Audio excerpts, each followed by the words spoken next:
Ben, Ben, Ben, Ben, Ben, Ben, Ben. Oh, there. It was so awesome. It was so cool. And it was like, meow, meow. Rogan, It was like Rogan, whoa. Calm down. What? the coolest movie you've never seen. It was so cool. Here, let me show you.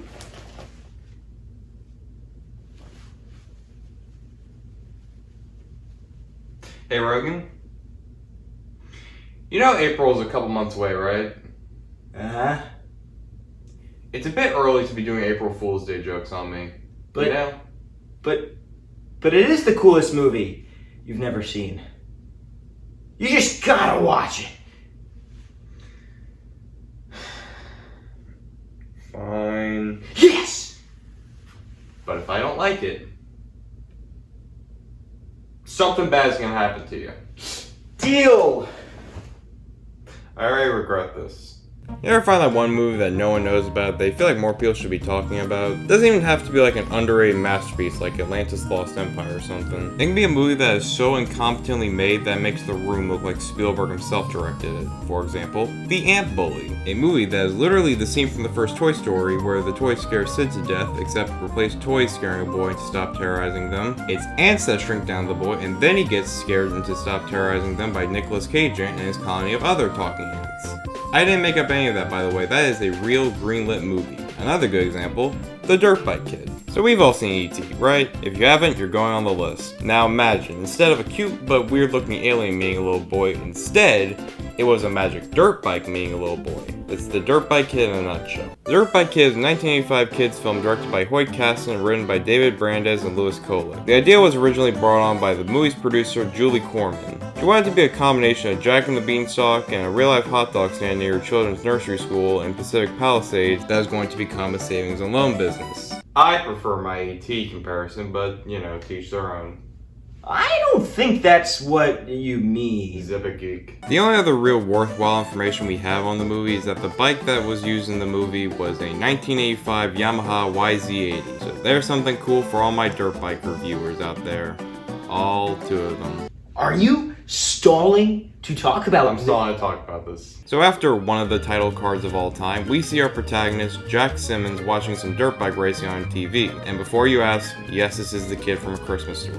His mother wants him to get the phone while she cooks bacon, but the child cannot hear his mother for the TV is too loud. So either this kid is more fixated on this TV than I am during a complete Saga speedrun, or the TV is actually deafening him. Are you questioning the cinematic masterpiece that is The Dirt Bike Kid? Do you have a problem with that?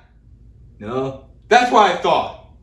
So the bacon ends up burning and Jack's mom cuts the TV wires. You're gonna have to buy a new TV now, idiot. So after that bacon dilemma, Jack's mom sends Jack to get groceries with the last bit of money they have. But this being the beginning of an 80s kids movie with a child protagonist, Jack of course does not go to the grocery store, instead goes to a dirt bike race. Jack meets up with his friend Bo and... Check out those! 25 experts coming down. Well, it wouldn't be an 80s, 90s kids movie without someone who is definitely gonna end up on the registry in the future. That's a requirement? More like an option they tend to go for because they can't think of any good jokes to make. Then we meet one of our three big antagonists of the movie, Max the Bully character. Jack talks about wanting a dirt bike with a random old man who just appears. Said old man tells Jack that Max's bike is special and that Max isn't worthy of the bike. After we watch Max get into a race and get absolutely destroyed, he yells about how he hates the bike. Jack tells Max how the old man wants to buy the bike back, but the old man is gone. He's not wrong again, is he? Well... Rogan. No. Of course he isn't. Why would he be? When Jack offers to buy the bike from Max, Max at first lies about actually loving the bike, but eventually just takes Jack's money. By the way, this kid's only joke for 85% of the movie is just being horny. A character type that is always the best kind of humor in movies. That's sarcasm, right? Ding ding ding! You win the gold prize! Really? What do I win? Shame and disappointment! So Jack's mom is not happy that Jack spent their last bit of cash on a dirty dirt bike, so he's sent to his room. Later that night, Jack sneaks out of his room and goes and cleans up the dirt bike. After cleaning it all up, he starts to play drive on it before it comes to life and drives off with him. Just want to say, the bike manages to open the garage door magically. Remember that for later. So the dirt bike driving gets the attention of the police, which leads to us getting an epic chase scene. They eventually drive into an alley where the police car rams into a wall and the officer somehow survives this. Meanwhile, the bike just starts, what? What? Huh? What? So after that happens, the duo land at a park where the most American movie shot I have ever seen happens, before Jack gets surrounded by a biker gang. They torment Jack and their leader tries to ride his bike before the bike pulls some more shenanigans and throws leader off it. Jack then gets back on his bike and they fly away. Okay, I get floating a pass, but flying, come on. Don't you understand? It's magic! You're not helping this movie beat the ET allegations. So they fly back to the house, and I don't care if she has headphones on, that has to be really loud. At least we know where Jack gets his deafness from. Also, no way on God's green earth he got back to bed before she came into the room. I'm calling shenanigans. Next morning, Jack's mom tries to put the bike in her car, and Jack tries to tell her about last night, but she obviously doesn't believe him. So she goes to sell the bike while Bo and Jack go to their baseball game. Also, Max drives by and gives the boys the finger. Again, kids movie. Meanwhile, Jack's mom sells the bike to the local bike selling guy, but as she drives off, the bike comes back to life and drives away to find Jack. So there's a baseball game going on between a baseball team for a hot dog restaurant and a baseball team for a bank. I was not aware either of those could have a baseball team, but you know, the more you know and all that, I guess.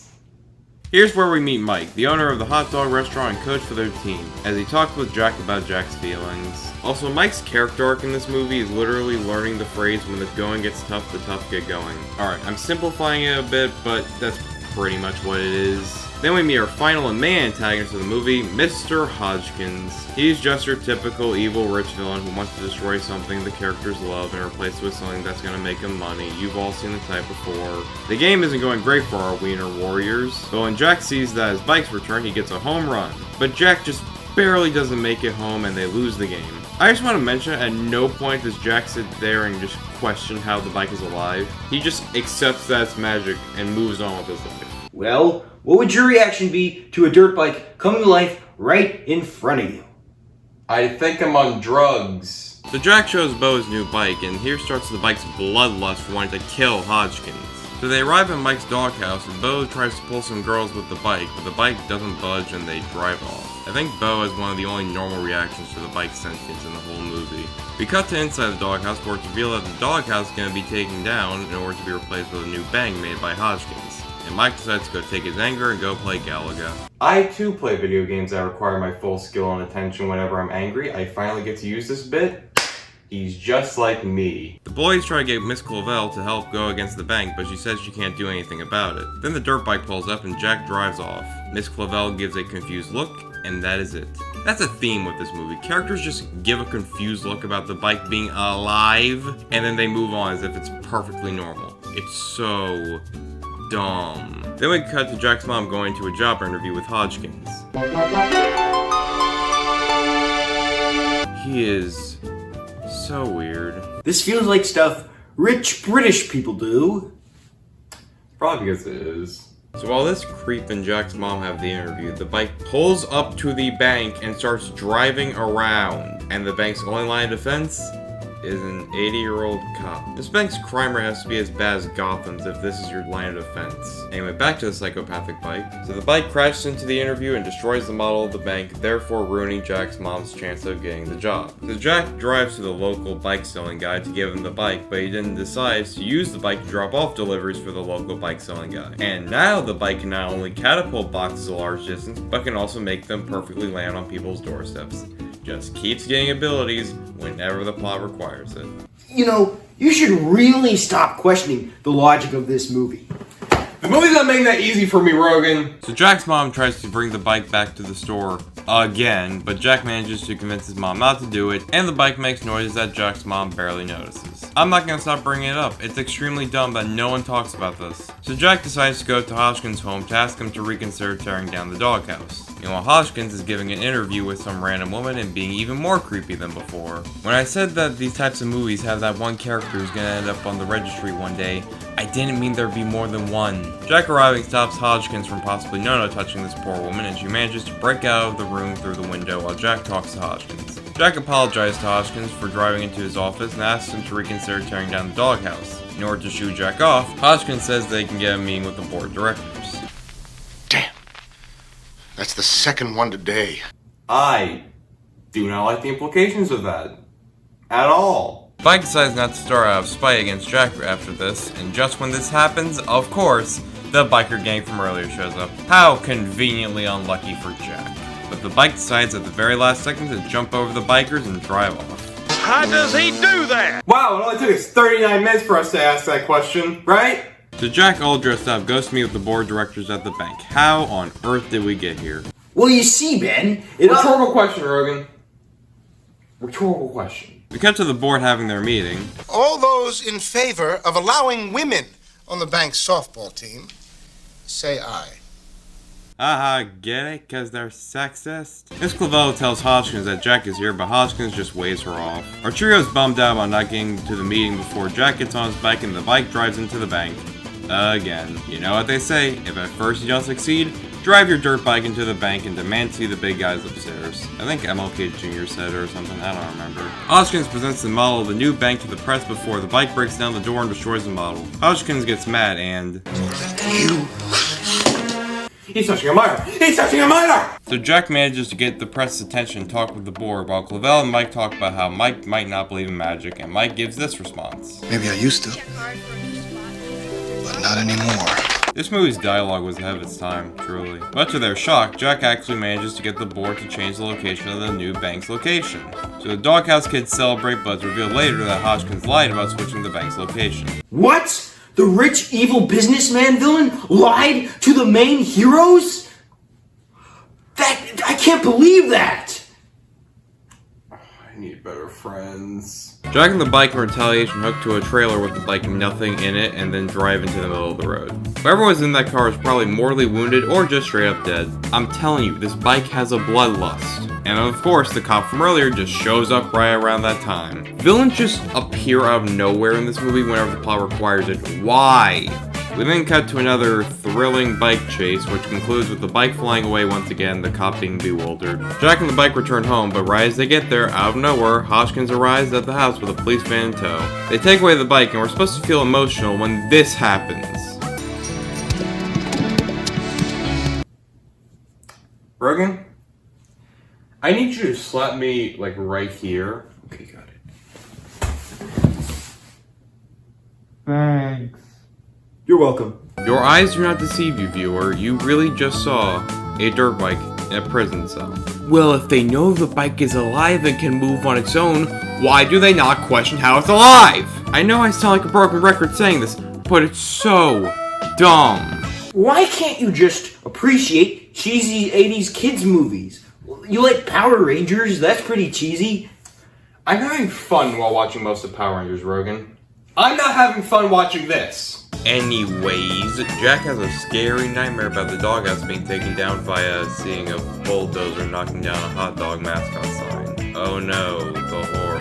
But then Jack gets a call from the police station, so he comes over and it's revealed that Clavel managed to get Jack his bike back. Clavel and Mike decide to go get some coffee while Jack tries to drive home, but the bike brings him back to the doghouse. Then the bike possesses a bulldozer and knocks down a fence. Actually, what can't this thing do? Help you avoid paying taxes. Rogan, you're one of the smartest people I know. But oh my god, you sound like an idiot right now. Jack yells at the bike because he doesn't want to get into more trouble, so the bike drives off and Jack walks home, I guess. Look, I don't know how far Jack's house is from the doghouse, but if you need a dirt bike to get there quickly, I'd say it's pretty far for a kid like Jack. Jack goes through his third act breakup phase with the bike while Hodgkins arrives to see the damage the bike caused and tells the police to find the bike, which just so happens to be outside of Jack's house. Jack's crying when the bike manages to, like, possess Jack's computer or something. Look, I'm trying to make sense out of this, but it's like making a puzzle out of 15 different puzzles. So the bike-possessed computer shows Jack a bike, Hodgkins bank logo, a computer connected to phone lines or something, and Hodgkins' face. Jack then decides to read his personal computing book while the bike hides from the cops. Jack sneaks out of his room and him and Bo manage to sneak into school. Okay, is Jack just like the Flash, or does he have teleportation? Well, did the bike give him super speed as well, Rogan? Did it! Meanwhile, Mike and Clavel are at the coffee shop, and we get the culmination of Mike's learning to say, when the going gets tough, the tough get going hard. Lamest character arc ever. So Bo and Jack's plan is to get into the bank's computers through the school computers to see if the new bank's location is real or not, because the new bank's location was decided by a computer. I'm not sure if that technology existed back in 1985, but nothing else in this movie makes sense, so why start now? You're making me feel sad now.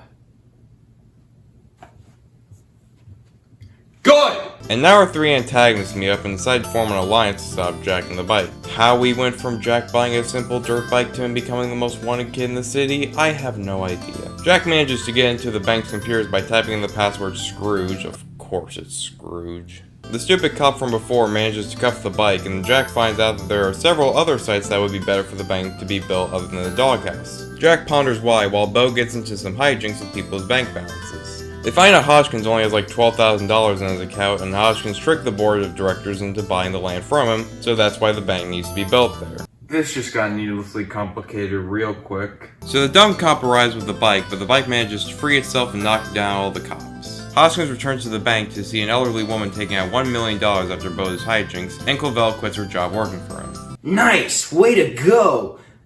Rogan? Shut up. The boys get out of school and Bo runs off while Jack gets cornered once again by the bikers, this time with Max. He's getting tormented by them before the bike shows up out of nowhere. People and things in this movie just teleport to existence in the scene, don't they? Then Max and the bikers chase after Jack, where Jack defeats Max and the biker leader by making the main biker fly into the water and playing chicken with Max. Meanwhile, Mike, Clavell, and the Doghouse kids prepare to protest the doghouse being destroyed. Hodgkins gives a speech before the destruction of the doghouse, while Jack drives as fast as he can to stop it. Don't you feel the tension? I'm shaking in my seat, truly. The doghouse defenders arrive and start shouting before one of the bank's baseball kids throws a pie almost at Mike, causing a food fight to take place. Hodgkins turns on the bulldozer and Mike and Clavell try to stand in front of it to stop it. Guys, there's a line between bravery and stupidity. You two are in the latter category right now. Luckily, Jack and the bike show up and manage to push the bulldozer back because, of course it can. The dirt bike manages to angle the bulldozer to run over Hodgkins' limo. Then Hodgkins falls on the bike and Jack kidnaps him, which leads to this insane chase sequence. Rogan, I have a throbbing headache because of you. Hodgkins eventually agrees to not build the bank on the doghouse land, and Jack lets him go, before the bike launches him into dirty water. It's just like what happened to Max at the beginning of the movie! Thank you for assuming that I have the IQ of a 5-year-old. Then the dirt bike loses sentience and is supposed to be all sad and all, yes, very sad.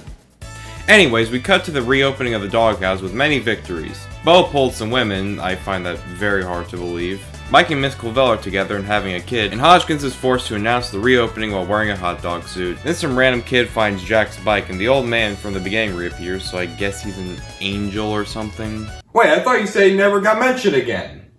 Well, I may have not finished this movie.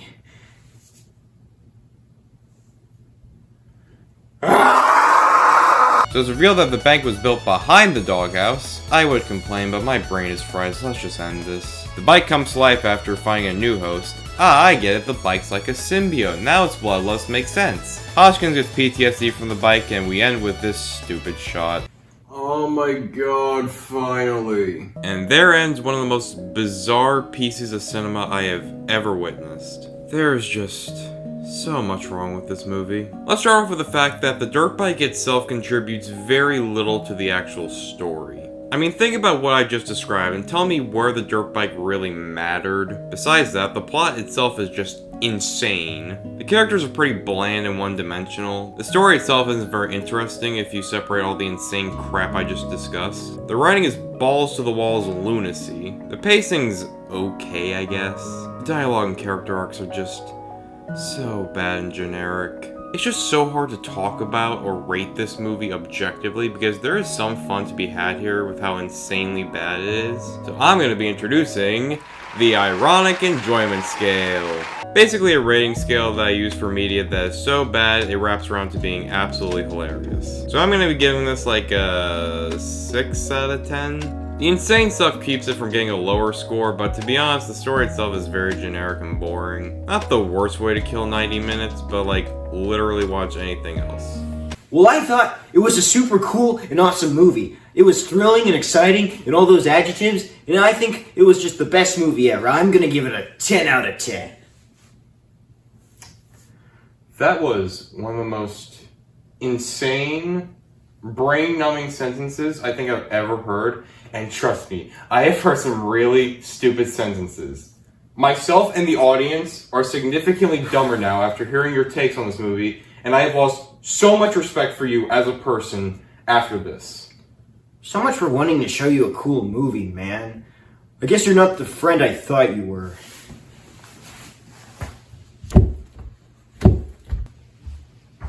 Rogan, wait!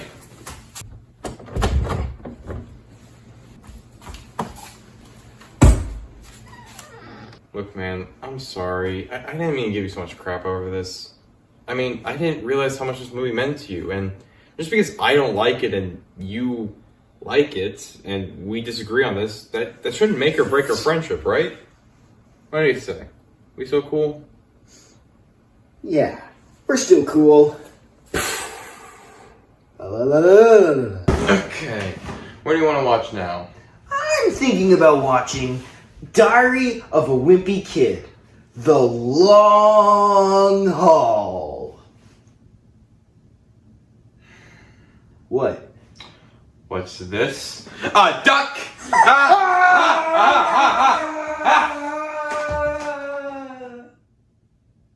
Just because I love him doesn't mean I can't bully him sometimes. I mean, come on.